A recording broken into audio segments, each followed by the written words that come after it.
जय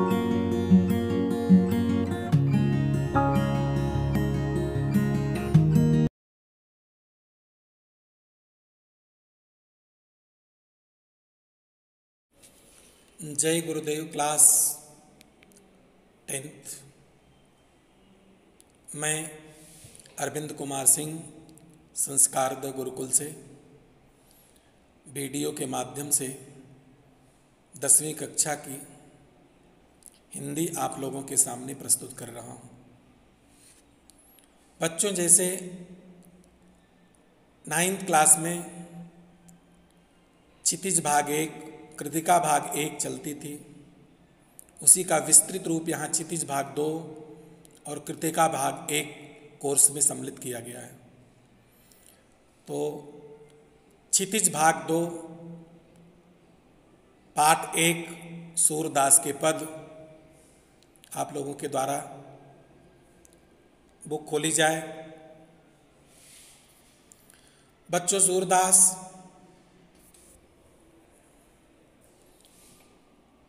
भक्ति काल के सगुण काव्यधारा के कवि थे। अब भक्ति काल क्या है?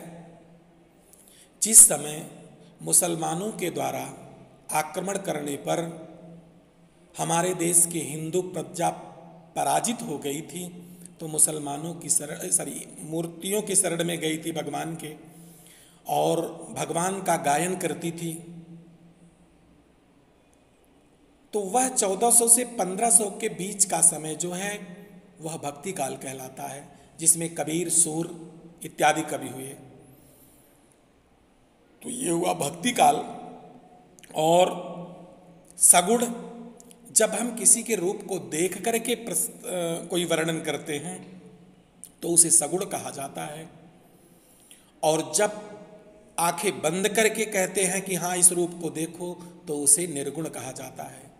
तो कबीर अपने निर्गुण ग्रंथों के लिए प्रसिद्ध थे और सूरदास अपने सगुण ग्रंथों के लिए प्रसिद्ध थे। क्लियर? तो सूरदास सगुण भक्ति धारा के कवि थे। इनका जन्म 1474 को दिल्ली के सीही गांव में हुआ था। ये मथुरा से वृंदावन के बीच अक्सर घूमते हुए मिलते थे। अष्टछाप कवियों के प्रसिद्ध संत वल्लभाचार्य के ये शिष्य थे, और शिष्यता ग्रहण करने पर श्रीनाथ के मंदिर में ये कृष्ण के भजन गाया करते थे। इनकी प्रसिद्ध रचनाएं सूरसागर, साहित्य लहरी, सूरशारावली 3 प्रसिद्ध हैं। आपके कोर्स में सूरसागर के 4 पद सम्मिलित किए गए हैं।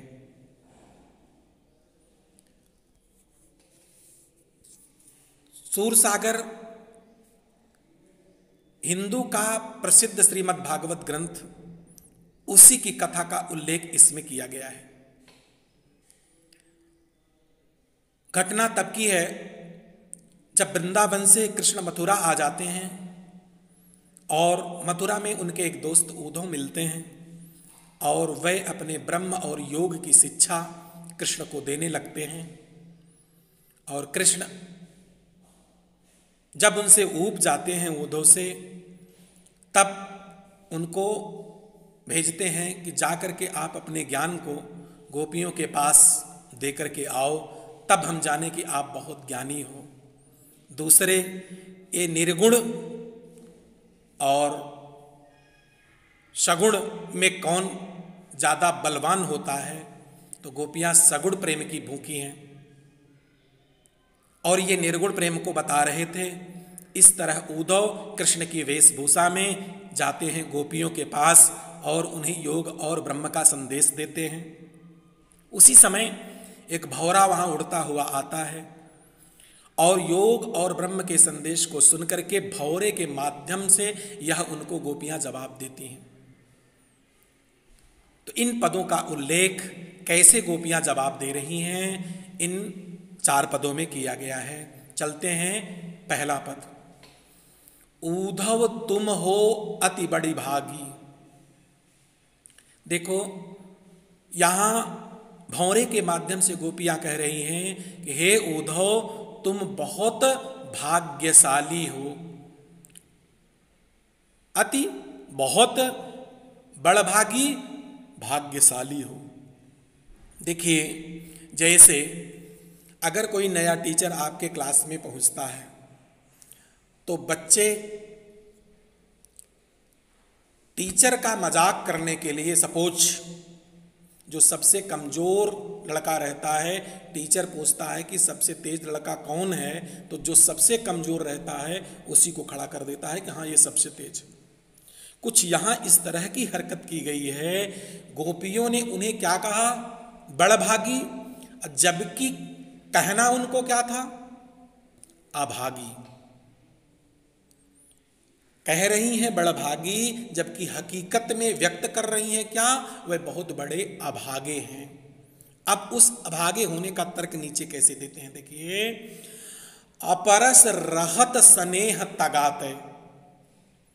अपरस माने लिप्त, बंधे, रहत रहते हो, स्नेह प्रेम के, धगाते धागे से, तुम प्रेम के धागे से बंधे रहते हो। समझ में आया? अपरस लिप्त या बधे, रहत रहते हो, स्नेह प्रेम के, तगाते धागे से। नाहिन मन अनुरागी, नाहिन मतलब नहीं है, मन मतलब तुम्हारे अंदर, अनुराग मतलब प्रेम, फिर भी तुम्हारे अंदर प्रेम नहीं है। तुम कृष्ण के प्रेम में उनके पास रहते हो, फिर भी तुम्हारे अंदर प्रेम का तनिक भी गुण विद्यमान नहीं है। पहली लाइन का अर्थ। दूसरी देखिए, अब दूसरा उदाहरण क्या दे रही हैं?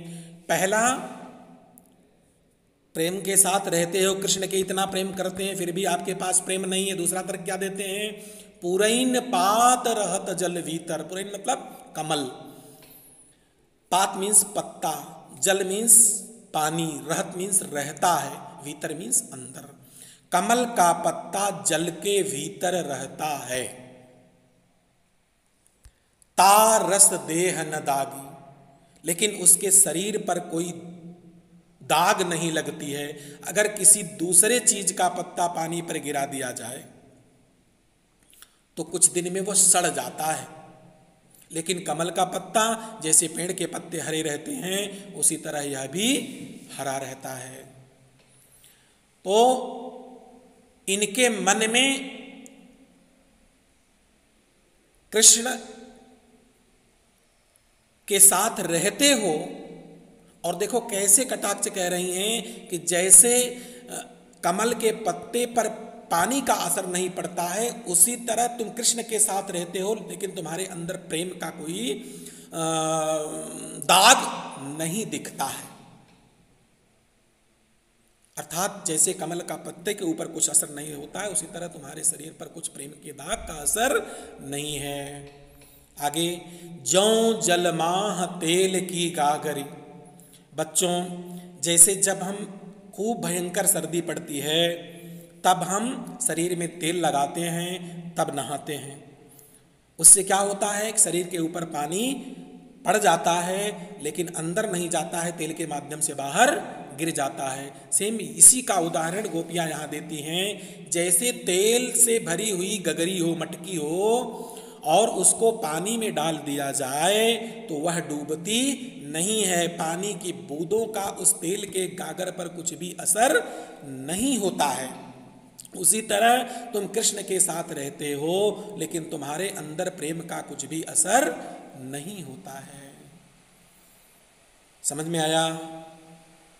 तीसरा, प्रीति नदी में पांव न बोरे हो। गोपियां कह रही हैं कि आपने प्रेम के नदी में कभी पांव नहीं डुबोया है, अर्थात तुमने कभी किसी से प्रेम नहीं किया है। और दृष्टि न रूप परागी, और कोई सुंदर है इस तरह का आकर्षण तुम्हारे अंदर किसी को देखने के लिए प्रेरित नहीं हुआ है। अर्थात तुम्हारी नजरों ने किसी को नहीं देखा है कि यह व्यक्ति बहुत सुंदर है। अर्थात यह प्रेम का आपकी आंखों में कोई दर्शन नहीं दिखता है। समझ में आया? दृष्टि न रूप पर आगी, आपकी दृष्टि किसी रूप को देखी नहीं है। आगे समझ में आया? प्रीति नदी में पाँव न बो रहे हो, अर्थात तुमने किसी से प्रेम नहीं किया है, प्रेम की नदी में पाँव नहीं बो रहा है, और अपनी दृष्टि को किसी के रूप की तरफ आकर्षित नहीं किया है। दृष्टि मतलब देखना, रूप मतलब सुंदरता, ठीक है? रूप को आकर्षित नहीं किया है। सूरदास अबला हम भोरी, सूरदास जी कहते हैं कि गोपियां उद्धव से कहती हैं हम भोली भाली अबलाएं हैं और हम कृष्ण के प्रेम में अनुरक्त हो गई हैं, कृष्ण के प्रेम में अनुरक्त हो गई हैं। हमारी स्थिति कैसी हो गई है? गुड़ और चींटी की जैसी हो गई है। अर्थात अगर गुड़ में चींटी लपट गई है तो उसको छुड़ाओ तो वो छोड़ नहीं सकती है, भले ही उसका शरीर कट जाए। उसी तरह गोपियों की स्थिति कृष्ण के प्रति हो गई है कि भले ही मृत्यु को प्राप्त हो जाएं, लेकिन कृष्ण का साथ उनका नहीं छूट सकता है। इस तरह पहला पद समाप्त हुआ। चलते हैं दूसरे पद की तरफ। मन की मन ही माझ रही। गोपियां उद्धव से अपनी विरह वेदना को व्यक्त करते हुए कह रही हैं कि हमारे मन की पीड़ा जो है वह मन में ही दबा करके रह गई। हमारे मन की पीड़ा मन में ही दबा करके रह गई। मन की मन ही माझ रही। कहिए जाई कौन पे उद्धव, हे उद्धव जा करके कहना कृष्ण से, कृष्ण आप तो आए नहीं, इसलिए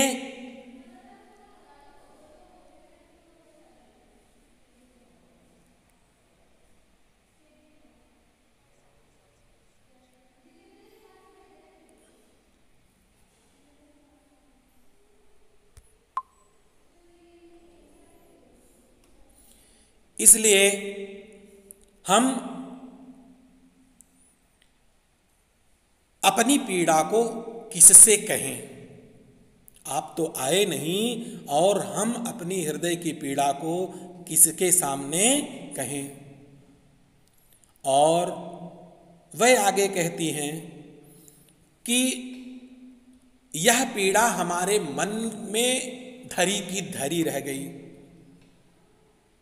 मन की मन ही माज रही, मन में धरी की धरी रह गई और किसी के सामने जाकर के उसने कहा नहीं जाता है।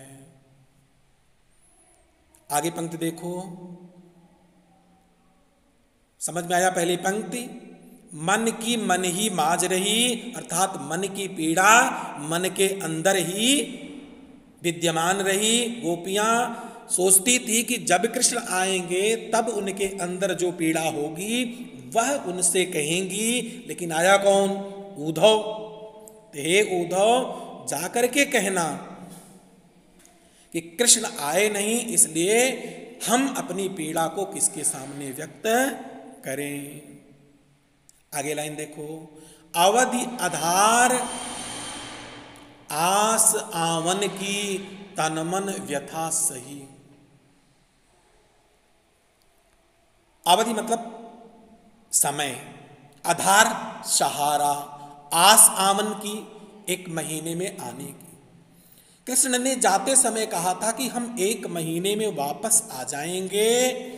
इसी को आधार बना करके, सहारा बना करके तन और मन में जो व्यथा मतलब पीड़ा हुई उसको हम लोगों ने बर्दाश्त किया। समझ में आया? अवधि आधार आस आवन की, 1 महीने में कृष्ण कहे थे हम वापस आ जाएंगे और इसलिए उसी आने का सहारा लेकर के हमने तन और मन की पीड़ा को बर्दाश्त किया। अब इन जोग संदेशन सुनी सुनी, अब इस ब्रह्म और योग का संदेश सुन करके, इसके द्वारा, उद्धव के द्वारा, विरहीन विरह दही, जो हमारे अंदर विरह की अग्नि जल रही थी वह दुगनी हो गई। जो विरह की अग्नि जल रही थी वह दुगनी हो गई, तब जलने लगी। विरहीन, जो विरह में जल रही थी पहले, विरह दही, विरह में और दग्ध होने लगी, जलने लगी। चाहती होती गुहार जीतई तय। अगर हम, गुहार का मतलब होता है तेजी से बुलाना, चिल्लाते हैं कृष्ण हो कृष्ण हो, चाहे जितना हम गुहार लगा करके चिल्लाते हैं, सुनने वाला कौन है? उततय धार बही। यहां धार किसकी बह रही है? योग की। किसके द्वारा? उद्धव के द्वारा।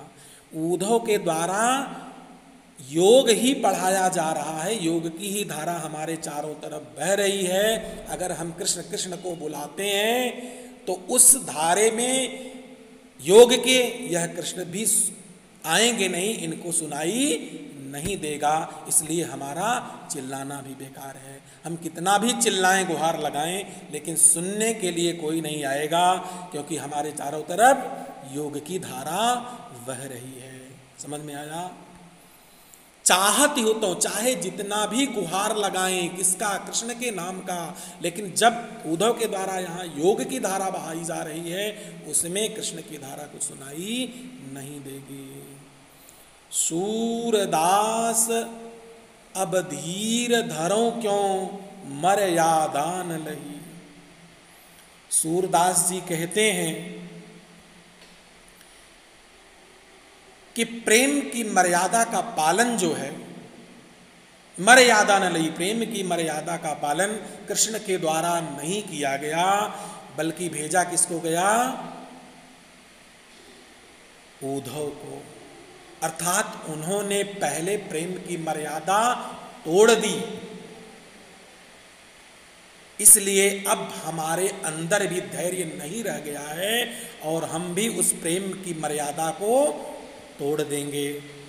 ऐसे में हमारे लिए धैर्य धारण करना मुश्किल हो गया है और हम यह बता देंगे कि हम कृष्ण से प्रेम करते हैं, क्योंकि पहले उन्होंने उद्धव से बता दिया है, मर्यादा तोड़ दी है, और अब हम धारण नहीं कर पाएंगे धैर्य, बल्कि सबके सामने कह देंगे। फिर से देख लो, मन की मन ही मांझ रही। गोपियां यहां उद्धव से कहती हैं कि मन की पीड़ा मन के अंदर ही रह गई। हे उद्धव, जाकर के कृष्ण से कहना कि अगर कृष्ण आते तब हम अपने मन की पीड़ा को परत कही खुल करके कहते, और वह नहीं आए, किसको भेजे हैं? उद्धव को। इसलिए हम उस पीड़ा को अपने मन में ही दबा करके रह गए, किसी के सामने कहे नहीं है। 2 लाइन का अर्थ, 1 महीने में कह के गए थे आने के लिए, नहीं आए, आएंगे इस सहारे से शरीर और मन में जो पीड़ा हुई थी उसको बर्दाश्त किए। अब उद्धव के द्वारा योग का संदेश सुन सुन करके हमारे अंदर जो विरह वेदना थी वह और धड़क करके जलने लगी। अगर हम चाहते हैं कि गुहार लगाएं कृष्ण बचाओ कृष्ण बचाओ, तो कृष्ण नहीं आने वाले हैं, क्योंकि हमारे चारों तरफ योग की धारा बह रही है। सूरदास कह रहे हैं कि अब हम, गोपियां कह रही हैं कि धैर्य को तोड़ देंगे, क्योंकि कृष्ण के द्वारा पहले मर्यादा तोड़ करके उद्धव को यहाँ गलती किए हैं, जो भेजे हैं खुद नहीं आए हैं, उन्होंने मर्यादा तोड़ दी है। हम भी धैर्य धारण नहीं करेंगे, हम भी मर्यादा तोड़ देंगे। इस तरह दूसरे पद का अर्थ समाप्त। इस प्रकार आपके सूरदास के 2 पद समाप्त हुए। इन दो पदों से पूछे गए प्रश्न अभ्यास के प्रश्न।